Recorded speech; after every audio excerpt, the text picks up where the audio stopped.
പ്രിയപ്പെട്ടവരെ, നമ്മൾ ഫിഖ് പഠനത്തിൽ മയ്യിത്ത് പരിപാലനവുമായി ബന്ധപ്പെട്ട വിഷയങ്ങൾ തുടങ്ങിയിട്ട് ഇത് നമ്മുടെ മൂന്നാമത്തെ ദർസാൻ. ഷെയ്ഖ് ഇബ്നു ബാസ് റഹിമഹുല്ലാഹു തആലയുടെ അദ്ദുറൂസുൽ മുഹിമ്മ ലിആമത്തിൽ ഉമ്മ എന്ന ഗ്രന്ഥം അവലംബിച്ചുകൊണ്ടാണ് നമ്മളിപ്പോൾ നിലവിൽ ഇതൊക്കെ പഠിച്ചുകൊണ്ടിരിക്കുന്നത്. അപ്പോൾ കഴിഞ്ഞ ക്ലാസ്സിൽ നമ്മൾ സൂചിപ്പിച്ചിരുന്നു, മയ്യിത്ത് കുളിപ്പിക്കുന്നവർ അറിഞ്ഞിരിക്കേണ്ട പ്രധാനപ്പെട്ട മസ്അലകളാണ് ഇന്നത്തെ ക്ലാസ്സിൽ നമ്മൾ സംസാരിക്കുക എന്ന്. അപ്പോൾ ഓരോ മസ്അലകളായിട്ട് ഇങ്ങനെ സൂചിപ്പിച്ച് പോകാനാണ് ഉദ്ദേശിക്കുന്നത്. അള്ളാഹു കാര്യങ്ങൾ ശരിക്ക് അവതരിപ്പിക്കുവാനും അത് ശരിക്ക് ഗ്രഹിക്കുവാനും എന്നെയും നിങ്ങളെയും സഹായിക്കട്ടെ. ഇന്ന് നമ്മൾ പറയുന്ന ഒന്നാമത്തെ ഒരു മസ്അല മയ്യിത്തിനെ ചുംബിക്കലാണ്. ഒരാൾ മരിച്ചു കഴിഞ്ഞാൽ അയാളുടെ മയ്യിത്ത് നമുക്ക് ചുംബിക്കാൻ പറ്റുമോ? എന്താ നിങ്ങളുടെ അഭിപ്രായം? ചുംബിക്കാൻ പറ്റുമോ? പറ്റും, ചുംബിക്കാം. അപ്പോൾ അള്ളാഹുവിൻ്റെ റസൂൽ സല്ലല്ലാഹു അലൈഹി വസല്ലമ മരിച്ച സമയത്ത് അബൂബക്കർ സിദ്ദീഖ് റളിയല്ലാഹു അൻഹു മദീനയിലില്ല, അബൂബക്കർ റളിയല്ലാഹു അൻഹു നാട്ടിലില്ല. അങ്ങനെ നബി മരിച്ചു കിടക്കുകയാണ്. സ്വഹാബിമാർ നബിയുടെ മുഖത്തൊക്കെ തുണി മൂടിയിട്ടുണ്ട്. അങ്ങനെ അബൂബക്കർ സിദ്ദീഖ് റളിയല്ലാഹു അൻഹു വന്നു, നബിയുടെ മുഖത്തുനിന്ന് ആ വിരി നീക്കിയിട്ട് അള്ളാഹുവിൻ്റെ റസൂൽ സല്ലല്ലാഹു അലൈഹി വസല്ലമക്ക് ഒരു ചുംബനം കൊടുത്തു. അന്ന അബാ ബക്കറിൻ സിദ്ദീഖ് റളിയല്ലാഹു അൻഹു ഖബ്ബല നബിയ സല്ലല്ലാഹു അലൈഹി വസല്ലം ബഅദ മൗതിഹി. നബി സല്ലല്ലാഹു അലൈഹി വസല്ലമ മരിച്ചതിന് ശേഷം അബൂബക്കർ അസ്-സിദ്ദീഖ് റളിയല്ലാഹു അൻഹു നബി സല്ലല്ലാഹു അലൈഹി വസല്ലമയെ ചുംബിച്ചിട്ടുണ്ട്. അതാരും എതിർത്തിട്ടില്ല. ഒരു സ്വഹാബിയും അങ്ങനെ ചുംബിക്കാൻ പാടില്ല എന്ന് പറഞ്ഞിട്ടില്ല. ഇങ്ങനെ ചുംബിക്കണമെങ്കിൽ അത് മയ്യത്തിൻ്റെ അടുത്ത ബന്ധുക്കളാകണമെന്ന നിബന്ധന ഒന്നുമില്ല. മയ്യത്തിൻ്റെ കുടുംബക്കാർക്ക് മാത്രമേ ചുംബിക്കാൻ പറ്റുള്ളൂ, അങ്ങനെയൊന്നുമില്ല. കുടുംബബന്ധം ഇല്ലാത്തവർക്ക് എന്ത് ചെയ്യാം? ഇപ്പം നമ്മുടെ ഒരു കൂട്ടുകാരൻ മരിച്ചു, നമ്മുടെ ഒരു സുഹൃത്ത് മരിച്ചു, നമുക്ക് അയാൾ എന്ത് ചെയ്യാം? ചുംബിക്കാം, അതിൽ വിലക്കൊന്നുമില്ല. ഉസ്മാൻ ഇബ്നു മദ്ഊൻ റളിയല്ലാഹു അൻഹു മരിച്ച സമയത്ത് അന്ന നബിയ സല്ലല്ലാഹു അലൈഹി വസല്ലം ഖബ്ബല ഉസ്മാൻ ഇബ്നു മദ്ഊൻ വഹുവ മയ്യിത്ത്. ഉസ്മാൻ റളിയല്ലാഹു അൻഹു, ഉസ്മാൻ ഇബ്നു അഫ്ഫാൻ അല്ല, ഉസ്മാൻ ഇബ്നു മദ്ഊൻ, അദ്ദേഹം മരിച്ച സമയത്ത് അള്ളാഹുവിൻ്റെ റസൂൽ സല്ലല്ലാഹു അലൈഹി വസല്ലം അദ്ദേഹത്തിൻ്റെ മയ്യിത്ത് ചുംബിച്ചിട്ടുണ്ട്. അപ്പം നബിക്കും ഉസ്മാൻ ഇബ്നു മദ്ഊൻ റളിയല്ലാഹു അൻഹുവിന് ഇടയിൽ കുടുംബബന്ധമൊന്നുമില്ല. അപ്പോൾ കുടുംബബന്ധം ഉണ്ടാവണം എന്നുള്ള നിബന്ധനയൊന്നും ഇല്ല. അപ്പോൾ ഒരാൾ മരിച്ചു കഴിഞ്ഞാൽ നമുക്ക് ചുംബിക്കാം. എന്നാൽ ഒരു സ്ത്രീക്ക് ഒരു പുരുഷനെ ചുംബിക്കണമെങ്കിൽ ജീവിതകാലത്ത് ചുംബിക്കാൻ അനുവാദമുള്ള ആൾക്കാരായിരിക്കണം. അതുപോലെ തന്നെ ഒരു പുരുഷന് ഒരു സ്ത്രീയെ ചുംബിക്കണമെങ്കിലും ജീവിതകാലത്ത് പരസ്പരം സ്പർശിക്കാനും ചുംബിക്കാനും അനുവാദമുള്ള ആളുകളായിരിക്കണം. അപ്പോൾ ഉമ്മ മരിച്ചാൽ ഒരു മകനക്ക് എന്ത് ചെയ്യാം? ആ ഉമ്മയുടെ മയ്യത്ത് ചുംബിക്കാം. ഭാര്യ മരിച്ചാൽ ഭാര്യയ്ക്ക് ഭർത്താവിന് ചുംബിക്കാം. ഭർത്താവ് മരിച്ചാൽ ഭാര്യയ്ക്കും ചുംബിക്കാം. അപ്പോൾ മെഹ്റമുകളായ ആളുകളാണെങ്കിൽ അങ്ങോട്ടും ഇങ്ങോട്ടും ചുംബിക്കാം. ആരാണ് മെഹ്റമുകൾ എന്ന് ഖുർആനിലെ 4-ാം അധ്യായം 23-ാമത്തെ ആയത്ത്, സൂറത്തു നിസായിലെ 23-ാമത്തെ ആയത്തിലൂടെ അള്ളാഹു എണ്ണി പറയുന്നുണ്ട് ആരൊക്കെയാണ് ഒരു സ്ത്രീയുടെ മെഹ്റം. മെഹ്റം എന്ന് പറഞ്ഞാൽ വിവാഹബന്ധം നിഷിദ്ധമാക്കപ്പെട്ട ആളുകൾ. ആ ആളുകളുമായിട്ട് ഒറ്റയ്ക്ക് യാത്ര ചെയ്യാം, അവരുടെ കൂടെ ഒറ്റയ്ക്ക് ഇരിക്കാം, അവർക്ക് ഷെയ്ക്കാൻ്റെ കൊടുക്കാം, അതിനൊന്നും വിരോധമില്ല. എന്നാൽ മെഹ്റമുകളല്ലാത്ത ആളുകളാണെങ്കിൽ അവരുടെ കൂടെ ഒറ്റയ്ക്ക് ഇരിക്കാൻ പറ്റൂല, അവർക്ക് ഷെയ്ക്കാൻ്റെ കൊടുക്കാൻ പറ്റൂല, അവർ അന്യരാണ്. മെഹ്റമുകൾ എന്ന് പറഞ്ഞാൽ അന്യരല്ല, വിവാഹബന്ധം നിഷിദ്ധമാക്കപ്പെട്ട ആളുകളുമാണ്. അപ്പോൾ ഇതാണ് മയ്യിത്ത് ചുംബിക്കുന്ന വിഷയത്തിൽ നമ്മൾ അറിഞ്ഞിരിക്കേണ്ട ഒരു സംഗതി. അത് അനുവദനീയം ആണ്, അതിൽ പ്രത്യേകിച്ച് വിലക്കൊന്നുമില്ല. പരസ്പരം ചുംബിക്കാൻ ജീവിതകാലത്ത് അനുവാദമുള്ള ആളുകൾക്ക് മരിച്ചതിന് ശേഷവും ചുംബിക്കാവുന്നതാണ്. ഇനി ഇവിടെയുള്ള ഒരു വിഷയം, ആർത്തവകാരിക്ക് മയ്യിത്ത് ചുംബിക്കാൻ പറ്റുമെന്നാണ്. ഇപ്പോൾ ഭർത്താവ് മരിച്ചു, ഒരു സ്ത്രീ അവരുടെ പീരീഡ്സിൻ്റെ സമയത്താണ്, അപ്പോൾ അവർക്ക് ഭർത്താവിൻ്റെ മയ്യിത്ത് ചുംബിക്കണം, അതിനെന്തെങ്കിലും വിലക്കുണ്ടാവുന്നതാണ്. ആർത്തവകാരിക്കും അങ്ങനെ പ്രത്യേകിച്ച് വിലക്കൊന്നും ഇല്ല. ഇവിടെ നമ്മൾ അറിഞ്ഞിരിക്കേണ്ട ഒരു അടിസ്ഥാനം, ഒരു വിഷയത്തിൽ ആർത്തവകാരിക്ക് മാത്രം പ്രത്യേകമായിട്ടൊരു നിയമം വന്നിട്ടില്ല എങ്കിൽ ആ വിഷയത്തിൽ അവർ മറ്റു സ്ത്രീകളെ പോലെ തന്നെയാണ്. ഒരു വിഷയത്തിൽ ആർത്തവകാരിക്ക് മാത്രം പ്രത്യേകമായിട്ടൊരു നിയമം വന്നിട്ടില്ല എങ്കിൽ ആ വിഷയത്തിൽ അവർ മറ്റു സ്ത്രീകളെ പോലെ തന്നെയാണ്. അപ്പോൾ മറ്റു സ്ത്രീകൾക്ക് ഭർത്താവ് മരിച്ചാൽ ചുംബിക്കാൻ പറ്റുമോ? ചുംബിക്കാൻ പറ്റും. എങ്കിൽ ആർത്തവകാരിക്കും പറ്റും. കാരണം ആർത്തവകാരിക്ക് മാത്രം പ്രത്യേകമായിട്ട് അവരൊരു വിലക്ക് വന്നിട്ടില്ല എന്നതാണ് വിഷയം. ഇത് മയ്യത്തിനെ ചുംബിക്കാൻ തന്നെ കുളിപ്പിക്കുന്നതിന് മുമ്പ് ചുംബിക്കാം, മയ്യത്ത് കുളിപ്പിച്ചതിന് ശേഷമൊക്കെ ചുംബിക്കാം, അതിലൊന്നും തടസ്സമില്ല. വല്ലാഹു അലം. ഇനി രണ്ടാമത്തൊരു മസ്അല, വുദൂ ഇല്ലാതെ മയ്യിത്ത് കുളിപ്പിക്കാൻ പറ്റുമെന്നാണ്. മയ്യിത്ത് കുളിപ്പിക്കണമെങ്കിൽ ഒരാൾ ശുദ്ധിയുള്ള ആളായിരിക്കണം എന്ന് ഷർത്തുണ്ടോ, നിബന്ധനയുണ്ടോ? വുദൂവോട് കൂടി തന്നെ ഒരാൾക്ക് മയ്യിത്ത് കുളിപ്പിക്കാൻ പാടുള്ളൂ എന്നുണ്ടോ എന്നതാണ് വിഷയം. ഇബ്നു ഖുദാമ റഹിമഹുല്ലാഹു തആല പറയാണ്, ഒരു ആർത്തവകാരിയോ അല്ലെങ്കിൽ ജനാബത്തുകാരനോ ശുദ്ധിയില്ലാത്ത ഒരാൾ മയ്യിത്ത് കുളിപ്പിച്ചാൽ ആ മയ്യിത്ത് കുളിപ്പിച്ചത് ശരിയാകും എന്ന കാര്യത്തിൽ പണ്ഡിതന്മാർക്കിടയിൽ എന്തില്ല, അഭിപ്രായ വ്യത്യാസം ഇല്ല. ഇമാം നവവി റഹിമഹുല്ലാഹു തആല പറയുന്നുണ്ട്, യജൂസു ലിൽ ജുനുബി വൽ ഹായിദി ഗസ്ലുൽ മയ്യിത്ത് ബിലാ കറാഹ. ആർത്തവകാരിക്കും ജനാബത്തുകാരനും എന്ത് ചെയ്യാം, മയ്യിത്ത് കുളിപ്പിക്കാം, അത് കറാഹത്ത് പോലും അല്ല. നമ്മളെ നാട്ടിൽ കാണുന്നൊരു സംഗതിയാണ്, ആർത്തവകാരിയാണെങ്കിൽ എന്ത് ചെയ്യും, ഓളോട് പറയും ഈ മയ്യിത്ത് കുളിപ്പിക്കണ്ട, മാറിയൊന്നും എനിക്ക് മയ്യിത്ത് കുളിപ്പിക്കാൻ പറ്റൂല. അത് ശരിയല്ല. ഇമാം നവവി റഹിമഹുല്ലാ എന്ന് പറഞ്ഞാൽ ഷാഫിഈ മദ്ഹബിലെ പ്രമുഖനായ പണ്ഡിതനാണ്. രണ്ടാം ഷാഫിഈ എന്നാണ് ഇമാം നവവി റഹിമഹുല്ലാഹു തആല അറിയപ്പെടുന്നത്. അദ്ദേഹത്തിന്റെ ഷർഹുൽ മുഹദ്ദബിൽ പറഞ്ഞ കാര്യമാണ്, ആർത്തവകാരിയാണെങ്കിലും ജനാബത്തുകാരനാണെങ്കിലും അവർക്ക് മയ്യിത്ത് കുളിപ്പിക്കാം, അതിൽ കറാഹത്ത് പോലും ഇല്ല എന്നുള്ളതാണ്. അപ്പോൾ മയ്യിത്ത് കുളിപ്പിക്കാൻ ശുദ്ധി ഉണ്ടാകണമെന്ന നിബന്ധനയില്ല. എന്നാൽ ശുദ്ധിയോട് കൂടിയൊക്കെ ചെയ്യുകയാണെങ്കിൽ നല്ല കാര്യം, എന്നാൽ അതൊരു ഷർത്തല്ല, നിബന്ധനയല്ല. അപ്പോൾ വുദൂ ഇല്ലാത്ത ഒരാൾക്കും എന്ത് ചെയ്യാം, മയ്യിത്ത് കുളിപ്പിക്കാം. ആർത്തവകാരിക്കും മയ്യിത്ത് കുളിപ്പിക്കാം, ജനാബത്തുകാരനും മയ്യിത്ത് കുളിപ്പിക്കാം. അതാണ് നമ്മുടെ രണ്ടാമത്തൊരു മസ്അല. ഇനി മൂന്നാമത്തെ മസ്അല, ഒരു പുരുഷന് സ്ത്രീയുടെ മയ്യിത്ത് കുളിപ്പിക്കാൻ പറ്റുമോ, ഒരു സ്ത്രീക്ക് പുരുഷന്റെ മയ്യിത്ത് കുളിപ്പിക്കാൻ പറ്റുമോ എന്നുള്ളതാണ്. പറ്റുമോ? ഭാര്യക്ക് ഭർത്താവിൻ്റെ മയ്യിത്ത് കുളിപ്പിക്കാം, ഭർത്താവിന് ഭാര്യയുടെ മയ്യിത്തും കുളിപ്പിക്കാം. ഒരു സ്ത്രീയുടെ മയ്യിത്ത് കുളിപ്പിക്കാൻ അനുവാദമുള്ള ഒരേ ഒരു പുരുഷൻ ഭർത്താവ് മാത്രമാണ്. ഒരു പുരുഷന്റെ മയ്യിത്ത് കുളിപ്പിക്കാൻ അനുവാദമുള്ള സ്ത്രീ ഭാര്യ മാത്രമാണ്. ഒരു മകൻ മരിച്ചാൽ ഉമ്മാക്ക് എന്ത് ചെയ്യാൻ പറ്റൂല, മയ്യിത്ത് കുളിപ്പിക്കാൻ പറ്റൂല. ഉമ്മ മരിച്ചാൽ മകൻക്കും മയ്യിത്ത് കുളിപ്പിക്കാൻ പറ്റൂല. മകൾ മരിച്ചാൽ വാപ്പാക്ക് മയ്യിത്ത് കുളിപ്പിക്കാൻ പറ്റൂല, വാപ്പ മരിച്ചാൽ മകൾക്കും മയ്യിത്ത് കുളിപ്പിക്കാൻ പറ്റൂല. ഒരു സ്ത്രീയുടെ മയ്യിത്ത് കുളിപ്പിക്കാൻ അനുവാദമുള്ള ഒരേ ഒരു പുരുഷൻ ആ സ്ത്രീയുടെ ഭർത്താവാണ്. ഒരു ഭർത്താവിൻ്റെ മയ്യിത്ത് കുളിപ്പിക്കാൻ അനുവാദമുള്ളത് സ്ത്രീ എന്ന നിലക്ക് ഭാര്യയ്ക്ക് മാത്രമാണ്. വേറൊരാൾക്കും അങ്ങോട്ടും ഇങ്ങോട്ടും കുളിപ്പിക്കാനുള്ള അനുവാദം ഇല്ല. എന്നാൽ 7 വയസ്സിന് താഴെയുള്ള കുട്ടികളാണെങ്കിൽ, ഇപ്പം ഇബ്നു ബാസ് റഹിമഹുല്ലാഹും ഇബ്നു ഉസൈമീൻ റഹിമഹുല്ലാഹു തആലയൊക്കെ പറയുന്നുണ്ട്, 7 വയസ്സിന് താഴെയുള്ള കുട്ടിയാണ്, ഒരു ആൺകുട്ടി മരിച്ചു, ആ കുട്ടിക്ക് 5 വയസ്സേ ആയിട്ടുള്ളൂ, ആ കുട്ടിയുടെ മയ്യിത്ത് എന്ത് ചെയ്യാം, സ്ത്രീകൾക്ക് കുളിപ്പിക്കാം.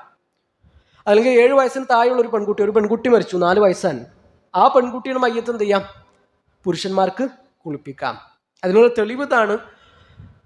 നബി സല്ലല്ലാഹു അലൈഹി വസല്ലമയുടെ പുത്രൻ ഇബ്രാഹിം റളിയല്ലാഹു അൻഹു, മാരിയത്തുൽ കിബ്തിയയിൽ അള്ളാഹുവിൻ്റെ റസൂൽ സല്ലല്ലാഹു അലൈഹി വസല്ലമക്ക് ഉണ്ടായ മകനാണ് ഇബ്രാഹിം റളിയല്ലാഹു അൻഹു. ആ കുട്ടി മുലകുടി പ്രായത്തിലാണ് മരിക്കുന്നത്. ആ കുട്ടി മരിച്ച സമയത്ത് ആ കുട്ടിയുടെ മയ്യിത്ത് കുളിപ്പിച്ചത് സ്ത്രീകളായിരുന്നു, പെണ്ണുങ്ങളായിരുന്നു. അപ്പോൾ 7 വയസ്സിന് താഴെയുള്ള ഒരു ആൺകുട്ടി മരിച്ചാൽ സ്ത്രീകൾക്ക് എന്ത് ചെയ്യാം, ആ കുട്ടിയുടെ മയ്യിത്ത് കുളിപ്പിക്കാം. 7 വയസ്സിന് താഴെയുള്ള ഒരു പെൺകുട്ടി മരിച്ചാൽ ആ പെൺകുട്ടിയുടെ മയ്യിത്ത് വേറെ പുരുഷന്മാർക്കും കുളിപ്പിക്കാവുന്നതാണ്. ഇനി ഭർത്താവിന് ഭാര്യയുടെയും ഭാര്യയ്ക്ക് ഭർത്താവിൻ്റെയും മയ്യിത്ത് കുളിപ്പിക്കാം എന്നതിനുള്ള തെളിവ്, ഒന്ന് അള്ളാഹുവിൻ്റെ റസൂൽ സല്ലല്ലാഹു അലൈഹി വസല്ലമയുടെ ഹദീസ് തന്നെയാണ്. നബി സല്ലല്ലാഹു അലൈഹി വസല്ലമയുടെ അവസാന സമയത്ത് നബിക്ക് നല്ല തലവേദനയുണ്ട്. അള്ളാഹുവിൻ്റെ റസൂൽ സല്ലല്ലാഹു അലൈഹി വസല്ലമ സ്വഹാബിമാരെ മറമാടിയിട്ടുള്ള ബഖീയിൽ പോയിട്ട് തിരിച്ചു വരികയാണ്. അപ്പോൾ തിരിച്ചു വരുന്ന സമയത്ത് ആയിഷ ബീവിയും നബിനെ കാത്തിരിക്കാൻ. അപ്പം നബി വന്നപ്പോൾ പറഞ്ഞു, എനിക്ക് നല്ല തലവേദനയുണ്ട്. അപ്പോൾ ആയിഷ ബീവിയും പറഞ്ഞു, എനിക്കും തലവേദനയുണ്ട്. അപ്പോൾ അള്ളാഹുവിൻ്റെ റസൂൽ സല്ലല്ലാഹു അലൈഹി വസല്ലം പറഞ്ഞു, ലൗ മുത്തി ഖബ്ലി ലഗസ്സൽതുകി വകഫൻതുകി വസല്ലൈതു അലൈകി. ആയിഷ, നീ എന്നെക്കാളും മുമ്പ് മരിക്കുകയാണെങ്കിൽ ഞാൻ നിന്നെ കുളിപ്പിക്കും, ഞാൻ നിന്നെ കഫൻ ചെയ്യും, ഞാൻ നിനക്ക് വേണ്ടി മയ്യിത്ത് നിസ്കരിക്കും. അപ്പോൾ ആയിഷ ബീവി പറയുന്നുണ്ട്, നിങ്ങൾക്ക് നല്ല സുഖമായല്ലോ, നിങ്ങളെക്കാളും മുമ്പ് ഞാൻ മരിച്ചാൽ നിങ്ങൾക്ക് ബാക്കിയുള്ള പെണ്ണുങ്ങളെ കൂടെ കഴിയാലോ, ബാക്കിയുള്ളവരൊപ്പം നിങ്ങൾക്ക് നല്ല സുഖിച്ച് ജീവിക്കാലോ എന്ന് ആയിഷ ബീവി ഇങ്ങനെ തമാശക്ക് പറയുന്നുണ്ട്. അപ്പോൾ നബി സല്ലല്ലാഹു അലൈഹി വസല്ലം പറഞ്ഞ ആ വാക്കാണ് തെളിവ്. ലൗ മുത്തി ഖബ്ലി, നീ എൻ്റെ മുമ്പ് മരിക്കുകയാണെങ്കിൽ ലഗസ്സൽതുകി, ഞാൻ നിന്നെ കുളിപ്പിക്കും. അപ്പോൾ ഒരു ഭാര്യ മരിച്ചാൽ എന്ത് ചെയ്യാം? ഭർത്താവിന് മയ്യിത്ത് കുളിപ്പിക്കാം. അതുപോലെ തന്നെ അസ്മാ ബിൻതു ഉമൈസ് റളിയല്ലാഹു അൻഹ, അബൂബക്കർ സിദ്ദീഖ് റളിയല്ലാഹു അൻഹുവിൻ്റെ ഭാര്യയാണ്. അബൂബക്കർ സിദ്ദീഖ് റളിയല്ലാഹു അൻഹുവിൻ്റെ മയ്യിത്ത് കുളിപ്പിക്കുന്നത് അസ്മാ റളിയല്ലാഹു അൻഹയാണ്. അബൂബക്കർ സിദ്ദീഖ് റളിയല്ലാഹു അൻഹുവിൻ്റെ ഭാര്യയാണ്.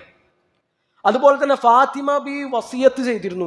നബി സല്ലല്ലാഹു അലൈഹി വസല്ലമയുടെ കരളിന്റെ കഷ്ണമായ പൊന്നുമോള് ഫാത്തിമയുടെ വസിയത്താണ്, ഞാൻ മരിച്ചു കഴിഞ്ഞാൽ എന്നെ കുളിപ്പിക്കേണ്ടത് ആരാ? ഫാത്തിമ ബിന്റെ ഭർത്താവ് അലി ബിൻ അബി താലിബ് റളിയല്ലാഹു അൻഹു ആണ് എന്ന് വസിയത്ത് ചെയ്തിരുന്നതായിട്ടൊക്കെ നമുക്ക് കാണാൻ പറ്റും. അപ്പോൾ ഒരു ഭാര്യ മരിച്ചു കഴിഞ്ഞാൽ ഭർത്താവിന് മയ്യിത്ത് കുളിപ്പിക്കാം, ഭർത്താവ് മരിച്ചു കഴിഞ്ഞാൽ ഭാര്യയ്ക്കും മയ്യിത്ത് കുളിപ്പിക്കാം. ഇതല്ലാതെ ഒരു സ്ത്രീയുടെ മയ്യിത്ത് കുളിപ്പിക്കാൻ വേറൊരു പുരുഷന് അനുവാദം ഇല്ല. ഒരു പുരുഷൻ മരിച്ചു കഴിഞ്ഞാൽ വേറൊരു സ്ത്രീക്കും കുളിപ്പിക്കാൻ അനുവാദമില്ല. ഭാര്യയ്ക്കും ഭർത്താവിനും മാത്രമാണ് ഈ വിധികൾ ഉള്ളത്. എന്നാൽ 7 വയസ്സിന് താഴെയാണെങ്കിൽ നമ്മൾ നേരത്തെ പറഞ്ഞ പോലെ പരസ്പരം അങ്ങോട്ടും ഇങ്ങോട്ടും കുളിപ്പിക്കുന്നതിൽ വിരോധവും ഇല്ല എന്നുള്ളതാണ്. ഇനി 4മത്തൊരു മസ്അല, ആർത്തവകാരിക്ക് മയ്യിത്ത് കുളിപ്പിക്കാൻ പറ്റുമോ എന്നുള്ളതാണ്. അത് നമ്മൾ നേരത്തെ പറഞ്ഞതാണ്. ആർത്തവകാരിക്ക് എന്തില്ല, പ്രത്യേകിച്ച് വിലക്കൊന്നുമില്ല. മയ്യിത്ത് കുളിപ്പിക്കാനും അതുപോലെ തന്നെ കഫൻ ചെയ്യാനും ഒക്കെ പറ്റും. അതിൽ വിരോധമൊന്നും ഇല്ല.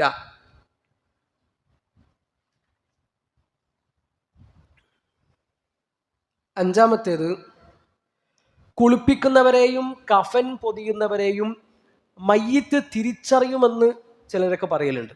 ആരാണ് ആ മയ്യിത്ത് കുളിപ്പിക്കുന്നതെന്ന് ആ മയ്യിത്തിന് മനസ്സിലാകും. എൻ്റെ വാപ്പയാണ് ഇപ്പം എന്നെ മയ്യത്ത് കുളിപ്പിച്ചുകൊണ്ടിരിക്കുന്നത് എന്നാൽ മയ്യത്തിന് മനസ്സിലാകും. ആരാണ് എന്നെ കഫൻ ചെയ്യുന്നതെന്ന് എൻ്റെ മയ്യത്തിന് മനസ്സിലാകും എന്ന നിലക്ക് ആളുകൾ പറയാറുണ്ട്. ഷെയ്ഖ് ഇബ്നു ബാസ് റഹിമഹുല്ലാഹു തആല പറയാണ്, അത് ഒരു അടിസ്ഥാനവും ഇല്ലാത്തൊരു വിശ്വാസമാണ്. കാരണം അങ്ങനത്തെ ഒരു കാര്യം വിശ്വസിക്കണമെങ്കിൽ എന്ത് വേണം? തെളിവ് വേണം. തെളിവില്ലാതെ അങ്ങനത്തെ ഒരു സംഗതി വിശ്വസിക്കാൻ പറ്റൂലല്ലോ. അപ്പോൾ അങ്ങനത്തെ ഒരു സംഗതി എന്ത് ചെയ്തിട്ടില്ല, സ്ഥിരപ്പെട്ടു വന്നിട്ടില്ല. അപ്പോൾ കുളിപ്പിക്കുന്നവരെയും കഫൻ ചെയ്യുന്നവരെയും ഒക്കെ മയ്യത്ത് തിരിച്ചറിയുമെന്ന് പറയുന്നതിന് അടിസ്ഥാനമൊന്നും ഇല്ല. 6മത്തെ മസ്അല, മയ്യിത്ത് കുളിപ്പിച്ചാൽ വുളു മുറിയോ എന്നുള്ളതാണ്. മയ്യിത്ത് കുളിപ്പിച്ചു കഴിഞ്ഞാൽ ഒരാൾ നിസ്കരിക്കണമെങ്കിൽ വുളു എടുക്കേണ്ടതുണ്ടോ, അല്ലെങ്കിൽ ഖുർആൻ ഓതണമെങ്കിൽ, അല്ലെങ്കിൽ വുളു ആവശ്യമുള്ള കാര്യങ്ങൾ ചെയ്യണമെങ്കിൽ അയാൾക്ക് വുളു എടുക്കേണ്ടതുണ്ടോ എന്നുള്ളതാണ് വിഷയം. എന്താണ്, മയ്യിത്ത് കുളിപ്പിച്ചാൽ വുളു മുറിയോ? എന്താണ് നിങ്ങളെ അഭിപ്രായം? മുറിയൂല എന്ന അഭിപ്രായമുള്ള ആരെങ്കിലും ഉണ്ടോ?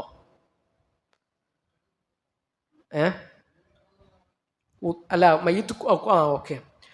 അല്ല എന്താ വെച്ചാൽ അഭിപ്രായ വ്യത്യാസമുണ്ട്. പണ്ഡിതന്മാർക്കിടയിൽ അഭിപ്രായ വ്യത്യാസമുള്ള വിഷയമാണ് മയ്യിത്ത് കുളിപ്പിച്ചാൽ വുളു മുറിയുമോ ഇല്ല എന്നുള്ളത്.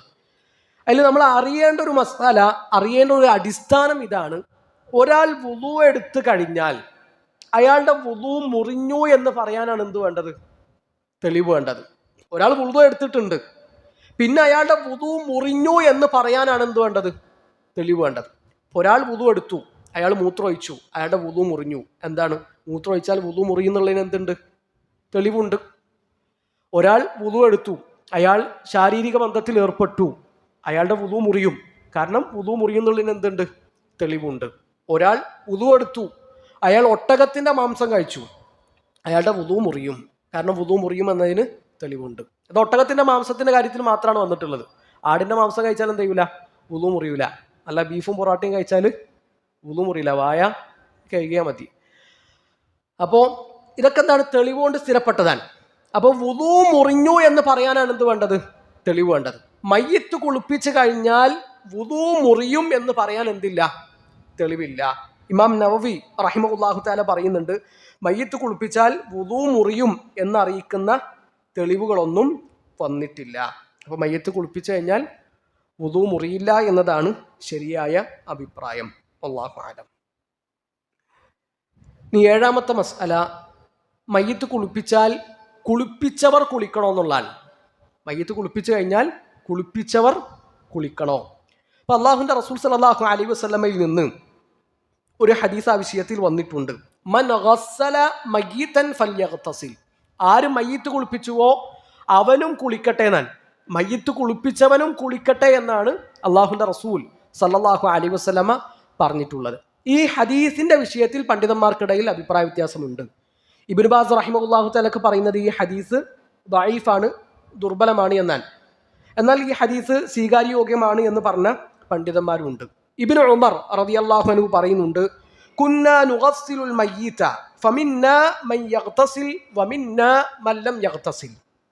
ഞങ്ങളുടെ കൂട്ടത്തിൽ ചില ആളുകൾ മയ്യിത്ത് കുളിപ്പിച്ചു കഴിഞ്ഞാൽ കുളിക്കാറുണ്ടായിരുന്നു, എന്നാൽ വേറെ ചില ആൾക്കാർ കുളിക്കാറുണ്ടായിരുന്നില്ല.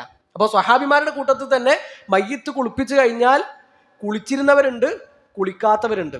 അപ്പം അതിന് നമുക്ക് എന്തായാലും ഒരു സംഗതി മനസ്സിലായി, മയ്യിത്ത് കുളിപ്പിച്ചു കഴിഞ്ഞാൽ ഒരാൾ കുളിക്കുക എന്നുള്ളത് എന്തല്ല, നിർബന്ധമായൊരു സംഗതിയല്ല.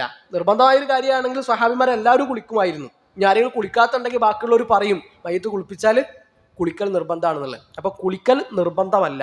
ഇനി ഈ ഹദീസ് സ്വീകാര്യോഗ്യമാണെന്ന് പറഞ്ഞ പണ്ഡിതന്മാർ പറഞ്ഞത് അത് സുന്നത്ത് എന്ന നിലക്കുള്ള കൽപ്പനയാണ്. കുളിച്ചിട്ടില്ലെങ്കിൽ ഒരാൾക്ക് കുറ്റമൊന്നും കിട്ടൂല, എന്നാൽ കുളിക്കലാണ് ഏറ്റവും നല്ലത് എന്നൊക്കെ ഈ ഹദീസിനെ വിശദീകരിക്കുമ്പോൾ പണ്ഡിതന്മാർ പറയുന്നത് നമുക്ക് കാണാൻ പറ്റും. ഇബ്നു ഉസൈമീൻ റഹിമഹുല്ലാഹു തആലക്ക് അഭിപ്രായം പറഞ്ഞത് നമുക്ക് കാണാം.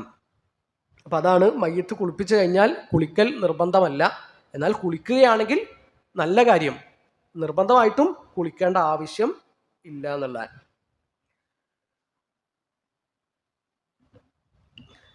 ഇനി എട്ടാമത്തൊരു മസ്അല, മയ്യിത്ത് കുളിപ്പിക്കുന്നതിന് കൂലി വാങ്ങാൻ പറ്റുമോ എന്നുള്ളതാണ്. നമ്മുടെ നാട്ടിലുണ്ടോ എന്ന് എനിക്കറിയില്ല. ഇങ്ങനെ കുളിപ്പിച്ചവരെന്ത് ചെയ്യുക, അതിന് പൈസ വാങ്ങുക. നമ്മുടെ നാട്ടിലുണ്ടോ? ഇല്ല. അങ്ങനെ വാങ്ങുന്ന സ്ഥലങ്ങളുണ്ട്, ചില നാടുകളിൽ വ്യാപകമായിട്ട് അത് കാണുകയും ചെയ്യാം. അപ്പം അത് പറ്റുമോ പറ്റൂലേ എന്നുള്ളതാണ് വിഷയം.